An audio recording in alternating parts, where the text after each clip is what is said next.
Bismillahirrahmanirrahim. Assalamualaikum warahmatullahi wabarakatuh. Selamat datang di Islamika Arya teman-teman. Nah, sebelumnya membahas terkait kebenaran tentang Al-Quran dari sisi sains tentunya teman-teman. Nah, bisa teman-teman di video kita sebelumnya yang membahas tentang bagaimana sih kisah dari Al-Quran dan Rasul itu dalam Al-Quran tersebut tentunya teman-teman. Dan itu diujikan dan dikonfirmasi langsung oleh sains ini teman-teman. Nah, banyak di kolom komentar di video tersebut menyatakan bahwasanya mereka secara garis besarnya tidak mempercayai apa yang kita berikan, konten kita ini, fakta-fakta sejarahnya yang dikonfirmasi dengan ilmu tersebut, coy. Nah, seperti yang disampaikan sebelumnya tersebut tentunya teman-teman, kita mengajukan pengujiannya menggunakan metode hermeneutika, ya bersandarkan kepada teks atau bukti tertulis dalam Al-Quran ini. Yang kita maksud adalah pengujian pada Al-Qurannya, yang sebetulnya Al-Quran itu tidak layak diuji tentunya teman-teman. Dalam hal ini Al-Quran itu tidak boleh diuji tentunya teman-teman. Nah, bagi orang Islam, karena orang Islam secara pemikiran dan secara hakikinya tentunya teman-teman, secara hatinya sudah mempercayai bahwa kebenaran atas Al-Quran ini. Nah, saya menyampaikan dalil tersebut, pengujian tersebut, tahap konfirmasi hermeneutika ini teman-teman, untuk memang dari teman-teman kita yang anti ataupun tidak percaya dengan Al-Quran ini tentunya teman-teman. Nah, sejatinya kami umat muslim ini memang Al-Quran itu memang perfect sekali tentunya teman-teman. Satu ayat pun itu terbukti atas kebenarannya.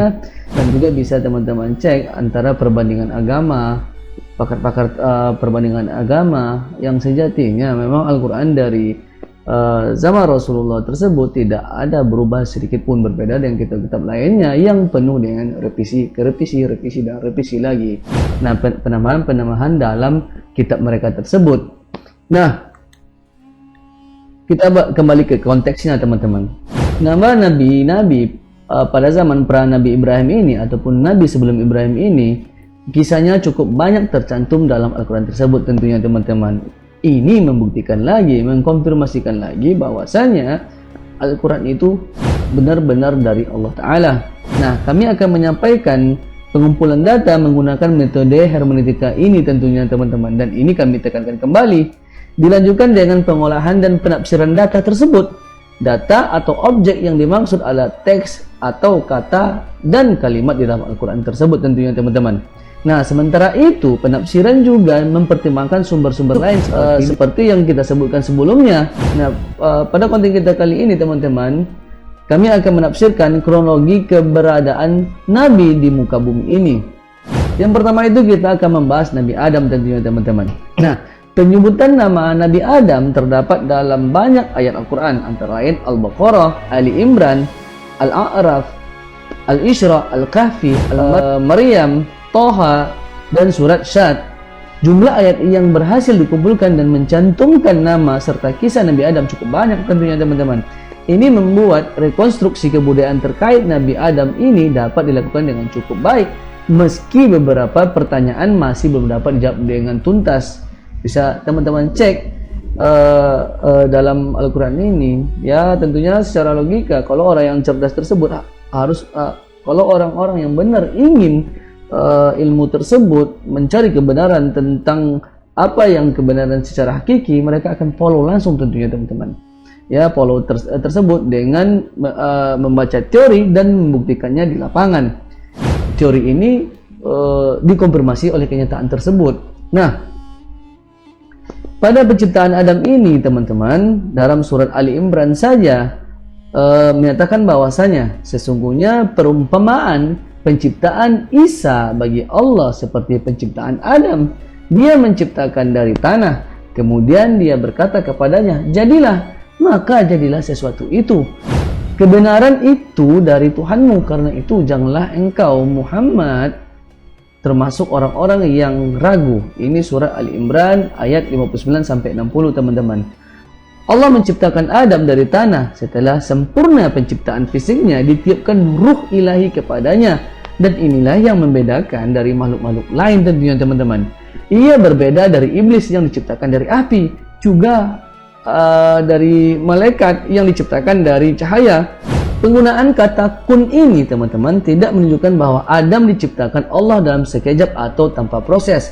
Bukan saja karena maksud kata ini sekedar menggambarkan betapa mudah dan cepatnya Allah menciptakan sesuatu yang dikehendakinya, tetapi juga karena di tempat lain Allah melukiskan bahwa Dia menciptakan manusia dari tanah dan setelah Dia sempurnakan kejadiannya, Dia meniupkan ruh ciptaannya kepada si Adam ini tentunya teman-teman, maka jadilah Adam. Allah tidak menjelaskan apa yang terjadi dan berapa lama waktu yang berjalan antara penyempurnaan fisik Adam dengan peniupan ruh ini teman-teman. Abbas Al-Aqad dalam bukunya Al-Insan fi Al-Quran menulis bahwa sebagian ulama justru menarik dari kata summa isyarat tentang adanya selang waktu. Proses bermula dengan diciptakan Adam dari tanah dan proses berakhir dengan peniupan ruh.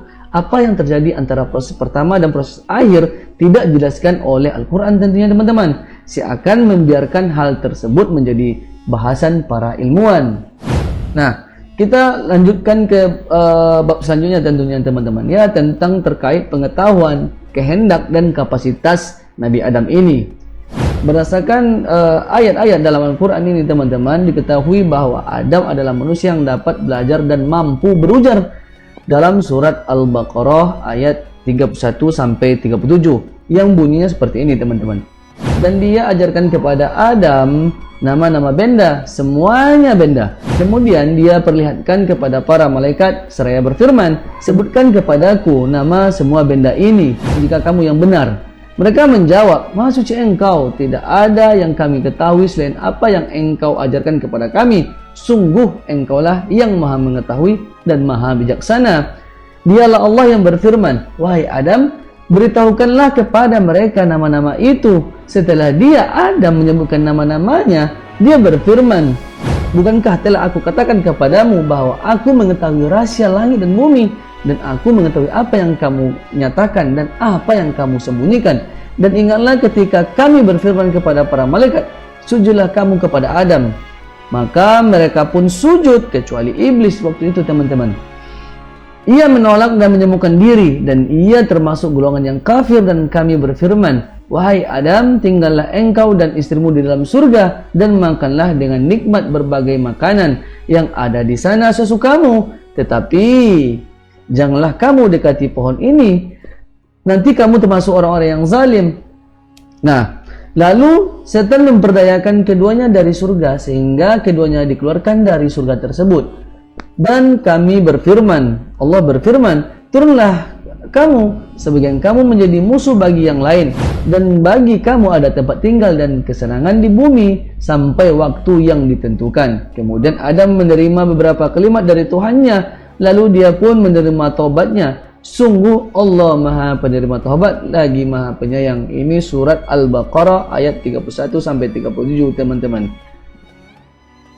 Nah, ayat-ayat ini mengindikasikan bahwa Adam adalah makhluk yang mampu berpikir, belajar dan menyerap pengetahuan dengan cukup baik sehingga dapat meyakinkan makhluk lainnya. Berdasarkan penafsiran ayat-ayat yang kami bacakan tadi teman-teman, Adam berbeda dibandingkan manusia purba yang sejatinya yang menjadikan sains mereka gambar-gambarkan bahwa asal manusia ini adalah dari manusia purba.